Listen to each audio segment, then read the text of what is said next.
Ready? Good evening, everybody, and welcome. So, to everybody virtually and here, and officers and public and press and whoever else may be watching out there. Could I firstly ask the members of the executive to just introduce themselves? So if I start with Councillor Hobson. Thank you, Chair. Councillor Jim Hobson, Cabinet Member for Children's Social Care and Schools. Thank you. Councillor Farrell. Councillor Jo Farrell, Cabinet Member for Adult Social Care and Health. Councillor Brooks.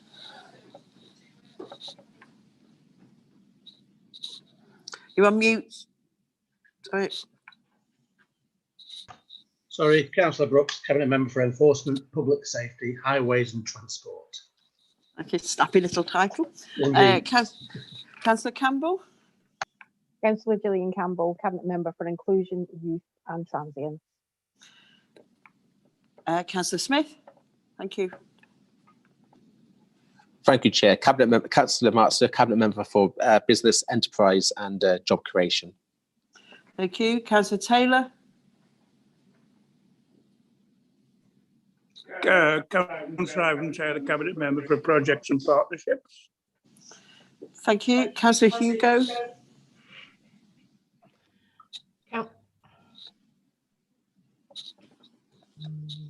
Councillor Jane Hugo, Cabinet Member for Climate Change and Water. Thank you. Excuse me. Councillor Benson. Good evening, Chair. Councillor Kath Benson, Community Engagement, Aspiration and Community Assets. And Councillor Hunt, if you could just mention your attendance. Yep, Councillor Peter Hunter, Cabinet Assistant. Thank you. Thank you, everybody. So if I could just remind, obviously, if we could all remain mute until we're speaking and leave your cameras on and kind of draw attention if you wish to speak in the usual way. Agenda item 1, declarations of interest. Councillor Benson.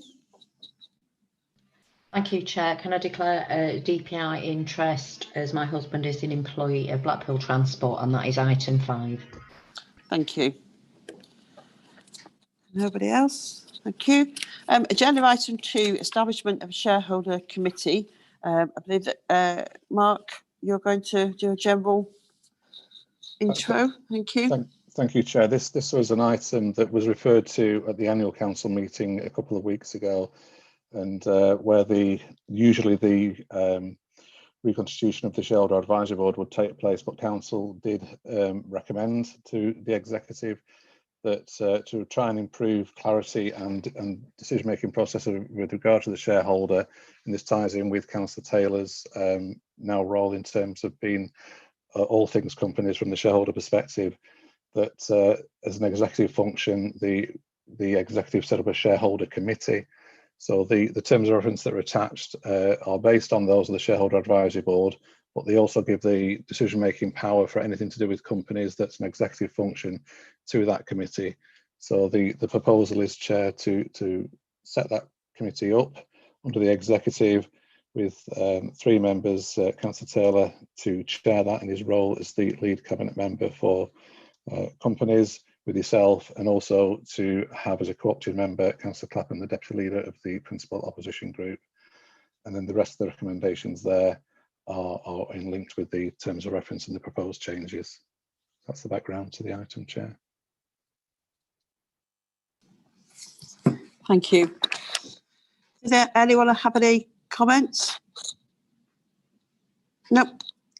Okay, so I will move the resolutions ballot 1, 2, 3, 4 and 5 in the agenda.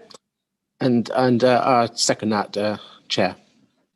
Thank you. Can we have a show of hands, please?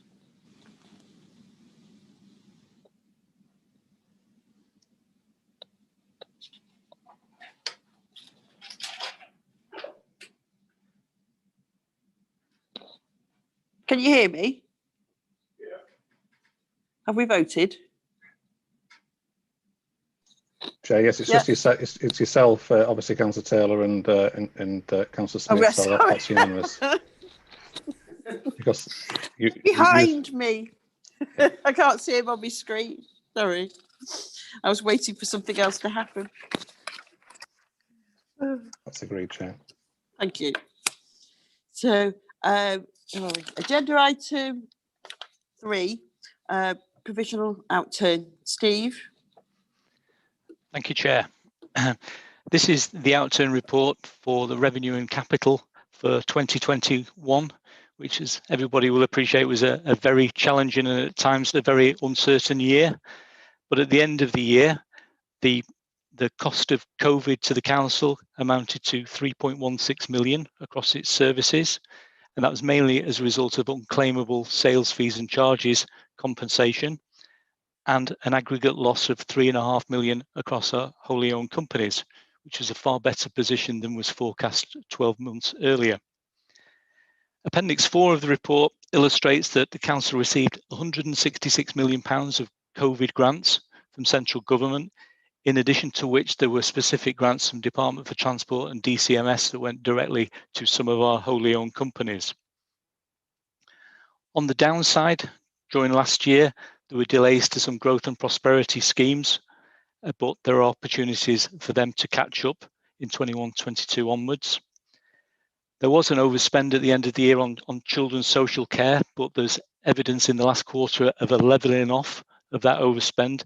And indeed, if you combine it with adult social care, there was an overall underspend across our social care services.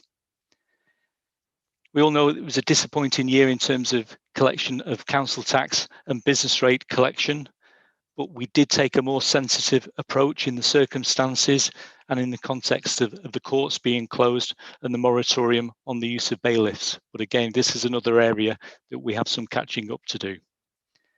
But most other services did manage well and contributed to the bottom line. And the Treasury Management Review of our minimum revenue provision, which started some 18 months earlier, did release £6.7 million to the bottom line, such that at the end of the year, the General Fund came out with a £4 million underspend overall, taking working balances to 6.3 million, so a tad above our target of £6 million. Earmark reserves ended the year at 71 million. That's 21 million pounds more than they started the year. But there are reasons for that. In particular, 15 million pounds of business rate release that we received in 2021 will be released into the collection fund in 21-22, but has to be shown as an earmark reserve at the end of last year. And we had a further £4 million of external funding towards the museum. So there are legitimate reasons why our earmark reserves are at record high levels at the end of March 2021. Moving on to capital, the outturn, despite COVID, came to £50 million, which is a huge figure for an authority of our size. They were principally in the areas of regeneration, transport and housing. You only have to look around Blackpool to see steel emerging from the ground over at Central Business District Phase 2, the conference centre, which looks to open in November this year, the Troutbeck housing development down Preston New Road and a gateway into Blackpool, into which our full fibre investment is connected, and investments at the enterprise zone. And of that 50 million, nearly 50% came from external grant funding, which didn't happen by chance, that we've had to compete and bid for to achieve that.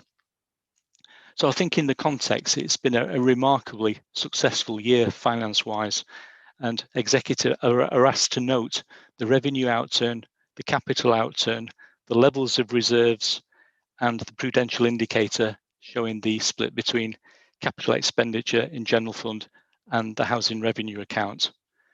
And on the recommendations, it's just that the ward budget underspend is carried forward into 21-22. All other unders and overs are written off, and services start with a clean sheet. And also to note that the revised government timelines in 21-22 in terms of audit and public inspection. Thank you. Thank you. Thanks, Steve. Does anybody have any questions? If not, I'm very happy to propose that we note the report and express our satisfaction and thanks to Steve Thompson and everyone else has been involved, not just in the budget, but in delivering services throughout this very difficult period. We are, as an executive, extremely grateful for the hard work of our staff in this situation. So I propose. Thank you. I second. Can we have a show of hands? Is that okay? Okay, brilliant. Thank you. Then we have agenda item 4, Treasury Management outturn. Steve again. Again, this is a look back at Treasury Management during 2021. I'll just touch on the key elements of that. At the end of the year, the council's debt stood at £339 million, of which 75% is temporary borrowing. So we're very highly geared towards temporary borrowing than I would like, but we're not alone in that. I was talking to colleagues from the Unit 2 treasurers last week, and they had higher proportions as well. But in the circumstances where our borrowing at the moment is less than 0.1%, that compares with 25-year PWLB borrowing of over 2%, probably in the region 2.1 to 2.4%. And in fact, 25-year borrowing is little different to 50-year borrowing at the moment. But if and when we see evidence that interest rates are going up, we will look to lock in our debt rather than the current policy of temporary borrowing. The cash turnover last year on an organisation of about £500 million turnover was in fact 1.55 billion. So that illustrates, one, the amount of government funding that's come in, but also the recycling effects of that, where we've borrowed and repaid, borrowed and repaid. So it's 3 times the annual turnover. And in terms of the Treasury Management budget itself, that came in with an underspend of 7.6 million. 6.7 million of that was due to the MRP review that I mentioned earlier. The rest is down to the temporary borrowing at such low interest rates.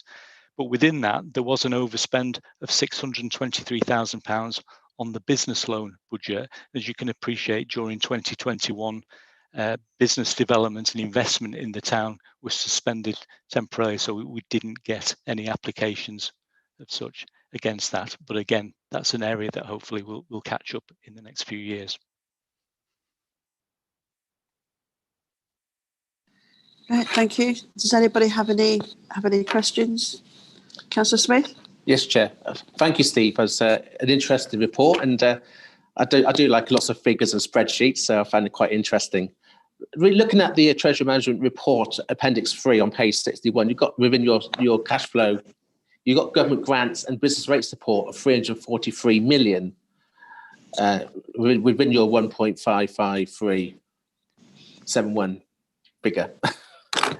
Just wonder what that is. That to do with all the government grant support we've had of the year? Because I thought it wasn't quite as much as that. I don't know where that figure relates to.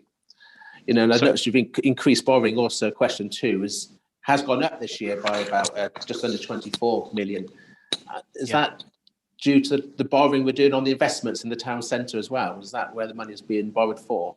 It's primarily on capital. Yeah, as I said earlier, on the capital outturn, we spent 50 million, of which roughly half came through grants. The other half, yes, it's this figure here, right? Understand. Generated, yeah.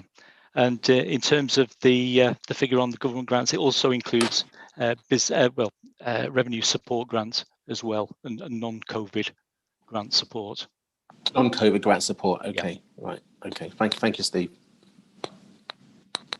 Also, can I just ask a supplementary question? I know we're talking about, you always explain this, but in more detail, you're on about this minimum revenue provision policy of 6.7 million, which has helped our reserves, I assume. Is that correct?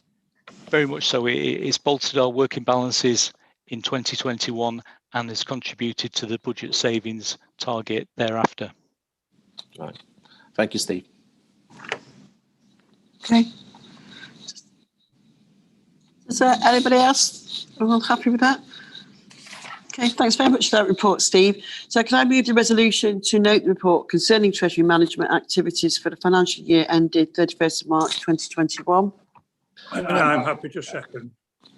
Yeah, can we have a show of hands then? Thank you. I think Councillor Benson now needs to leave the building virtually.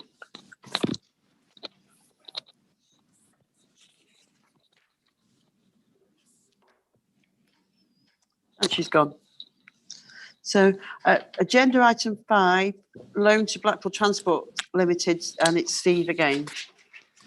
Thank you, Chair. This is a recommendation from the Council's Business Loans Fund panel to award a loan of 550,000 towards a CapEx investment of 750,000 for a contactless ticketing and payment system that BTS can use on the buses and on the trams. Will provide much quicker, efficient processing. That the customers can then access better value ticket offers. They can pay cashless, which is great in a COVID secure environment. The lighter to carry for the tramway conductors, and it generates a lot more management information for the use of BTS than that is currently generated.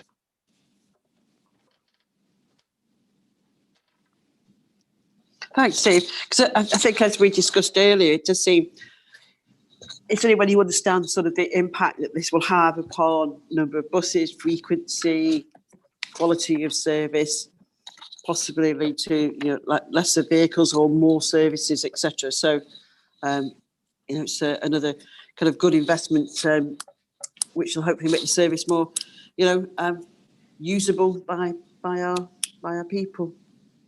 So it's. Can I, if anyone hasn't got any questions? Yes, Chair. Do you have a question, Councillor Smith? Yeah, thank you, Chair. So yes, it's good to see that we're investing in our transport, and it's quite a large sum of money on there. Have we sort of the company we can use to sort of facility we can use? I suppose it's been fully tested, and so to ensure we have no sort of issues or breakdowns, because when it goes live, we don't have any problems back of house or front of house. So I'm assuming the supply company we're going to use has been fully tested and is going to work extremely well, integrated across all our services. Is it being trialled, Steve, on the trams? Is that the... It has been trialled on the trams. It's working for sure on the buses. Obviously, on the trams, it's a more portable system, which is why they need to get it light to be able to be carried by the conductors. Okay, thank you. Okay. So if I can move resolution of points 1, 2, 3 and 4 and the agenda. Seconding. Peter second, Chair. And can we have a show of hands, please?